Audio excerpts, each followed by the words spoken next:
All right, welcome back, everybody. Been a few days since I posted another update. Like I've been saying, I just haven't had a lot of hobby time, but I have been doing some stuff. Still working on Horus Heresy and more Alpha Legion. So I've got pretty much everything I bought is all done. I did the Marines. I've shown them on the channel, and I finished the Dreadnought. Um,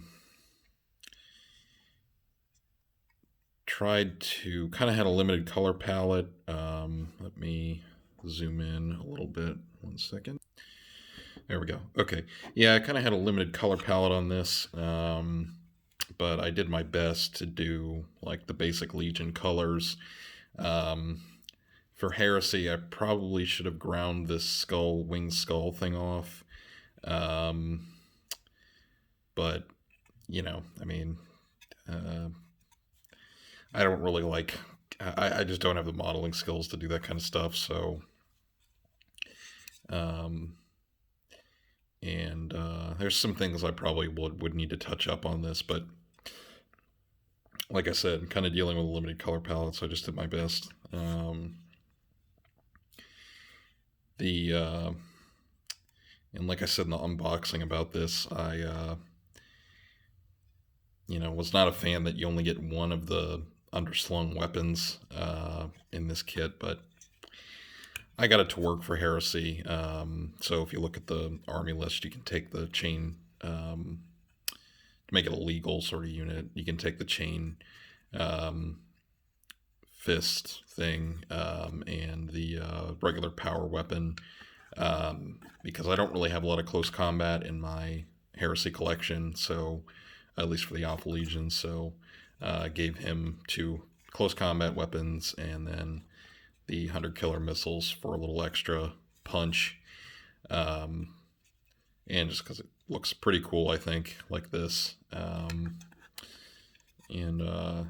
did the scenic base. I tried to do some weathering with a sponge on the legs. Probably needed to cut the sponge up a bit, but I think I got, kind of got a little bit of the mud on it. I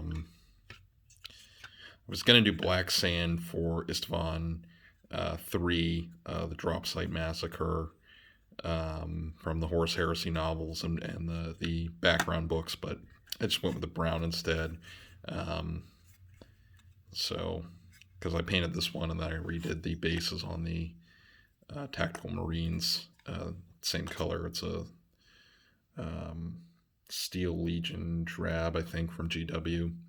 I would like to get some Vallejo colors, but they don't really sell them here, and the mail here is not too great. So, and the other thing I finished, I did this Predator. Probably going to go back and touch some of this up at some point, but I'm pretty happy with how it turned out. I did some, took that brown color and with a sponge and did some mud, put some mud on the tracks and on the sides. I think it turned out pretty well. And I do like this Corax black because it's not like a dark, like it's not a totally matte black. I think you can probably layer it to get it darker like that, but I like it. I like it for stuff like weapons and like the bolt guns and stuff because it's more of like a. It has a little bit more of like a polymer texture to it that lets you, it's not like deep dark black. It looks, yeah. So yeah, just let's zoom out a little bit because this is a bigger guy.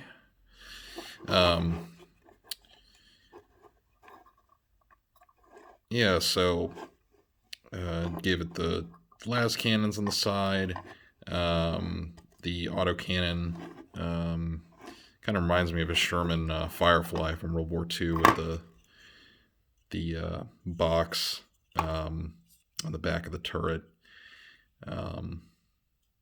Yeah, and let's see if I can get this back on. There we go. Bolt gun, the combi bolter. That's a 40K one, but I mean, it looks close enough, I guess, to the combi bolters. Did some of the mud effects on the back too, which I hadn't done this on models before, but I was like reading this old Forge World like model masterclass book, and then I was like, oh, this is really super easy. I will say though, I did this with a brush, really big, one of the really big GW brushes that the hobby shop here sells, and I can see why a lot of people get airbrushes because it looks a lot better. You know, you can see a lot of the brush strokes. I don't know if you can actually see it on camera. Yeah, some areas it's, you know, especially with this contrast paint, it's kind of doesn't look so hot. So yeah, hopefully at some point in the future I can get an airbrush and start doing some of that stuff. But probably won't be anytime soon. But I'm pretty pleased with how this little force is turning out. And I do have a Forge World kit on order. The first like big Forge World vehicle kit. Hopefully it'll come in a timely manner, but we'll see.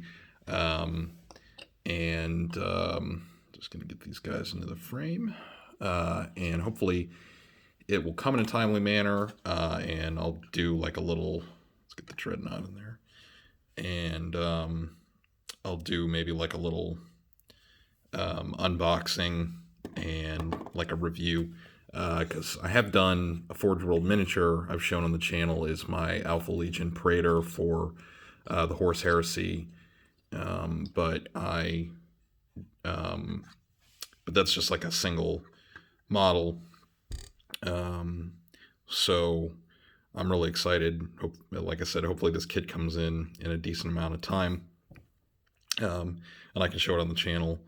I'm trying to go a little slow with my hobby because there is a gaming club where I'm at, but because of the pandemic restrictions still, unfortunately, they can't really do too much.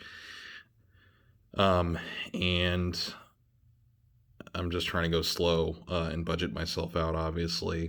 I would like to do another squad of Mark III Marines, just so I can have another standard tactical squad to go along with my other miniatures that I have back home. But I wasn't able to take those with me, unfortunately. So gonna have to figure out what the next step is, and currently it's hard to get Mark III miniatures shipped to where I'm at, so it's kind of sad. Plus it's easier just to go and buy it.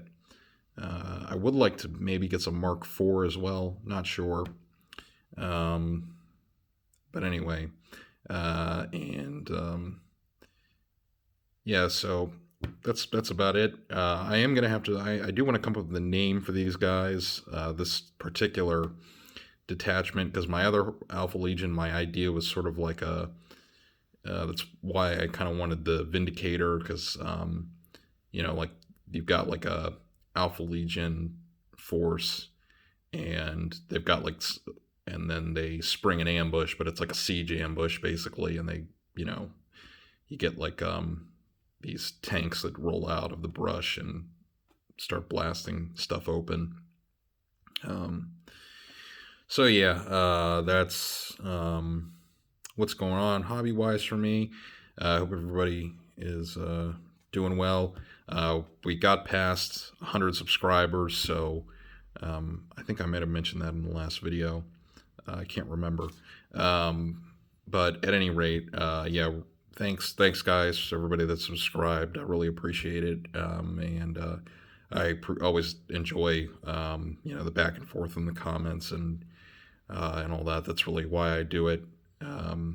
That's, you know, the main the main thing I get out of it. It's really the community, and just trying to share some advice for, you know, what I can in the hobby generally.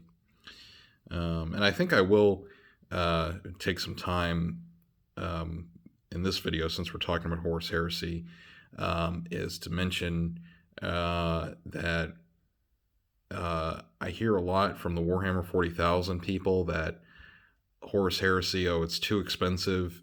Um, that's really not the case. And like I've said in a lot of videos where I've covered Horus Heresy, um, the rules are much better than current Warhammer 40,000. It's like a real war game. Um, I personally like the look of the Heresy Mark III, Mark IV, Mark V Marines better than the Primaris Marines, which I don't like at all. Um, and and all the basic Marines are in plastic. Um, so you're not having to buy all Forge World stuff, and as you can see, you can use the Warhammer 40,000 kits for doing Horus Heresy. Just like certain things like the Dreadnought. This is the Ironclad kit, so you can't use all the weapon options included. You have to kind of get a little creative with the armament. But stuff like the tanks, like the Predator with the autocannon, totally good to go for Heresy. Land Raiders, you can use the Warhammer 40,000 Land Raider. You can use that for Heresy. The regular Rhino kit, again, that's any of the normal tanks, basically. Space Marine tank marks you can use for Horus Heresy. And it's completely acceptable. The only thing that's different, you can't use the regular tactical Space Marines. You got to get the Mark III, 4, or 5 kits. The cheapest or the most affordable option is getting the Mark III and Mark IV kits in plastic, and doing it that way. But I mean, really, you can start with, and this isn't my advice. There's a lot of Horus Heresy people on YouTube that say this. Get 2 tactical squads, a character, and a Contemptor Dreadnought, or even like a box Dreadnought like this, the Castle of Farum. I think that's the in-universe term. And you're good to go. I mean, and the points in Horus Heresy add up really quickly. So yeah, maybe I'll do a live stream about that soon. Plus, I think if you're maybe more of a historical war gamer and you want to try something new, I think you might be interested in the Horus Heresy more so than Warhammer 40K as it is now, because it's it is sort of a historical game, and people in the community take the trying to be accurate to the background material pretty seriously. I mean, if you're not into that, then that's fine. It's definitely might be something that interests you if you're put off by the mainstream Warhammer 40K. And it's not that expensive, or pretty much about as expensive as Warhammer 40K. And like I keep saying, you don't have to buy the Forge World kits. You definitely can, and they look really awesome. But I mean, especially if you do price comparisons, which I think I might do a price comparison video, like I have done in the past about that. And I did, because one of the this one chat I'm in, this topic came up, and I did a quick shopping cart and compared the prices, like basically buying what I just described. So 2 tactical squads, a character, and a dreadnought, Contemptor Dreadnought. And it came to about $200 and some dollars.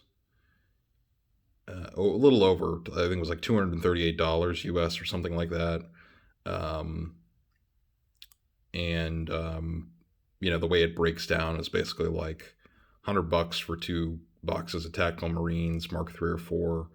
And then you're looking at, from Forge World, like, and now that this is if you go with Forge World, so you can save a little bit of money getting like a regular Space Marine character that has like a specialty armor. So in Heresy, that would be considered Artificer armor.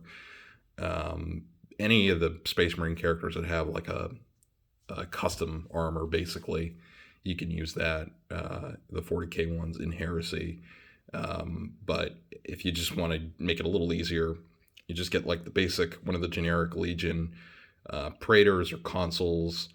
And those are all around $30 or $40, which I don't really like that price for a single figure, but it is what it is. And then the Contemptor, if you get a Contemptor Dreadnought, even if you get one of the specific Legion ones, it's like another, you're looking at like another $100, $120 for the Contemptor, 2 weapons, and then the character from Forge World. So yeah, about, we'll just say like $250. And that's just off the top of my head. So it is doable. And the rules are another thing I mentioned in past videos, but I'll just repeat it again. The rules you can find online on Scribd. If you have a Scribd membership, somebody uploaded them there, and they are also on Internet Archive, I believe. So you can find the rules there. I will say, those PDFs kind of hard to navigate, but if you just need to get the rules, and do that, then that's an option. Or just find other. Hopefully, you can find other Heresy players, and they can help you out until you can, you get the books, or just use the PDFs, whatever. So, yeah, that's my little extra discussion on that. Hope you liked the video, and I will talk to you next time.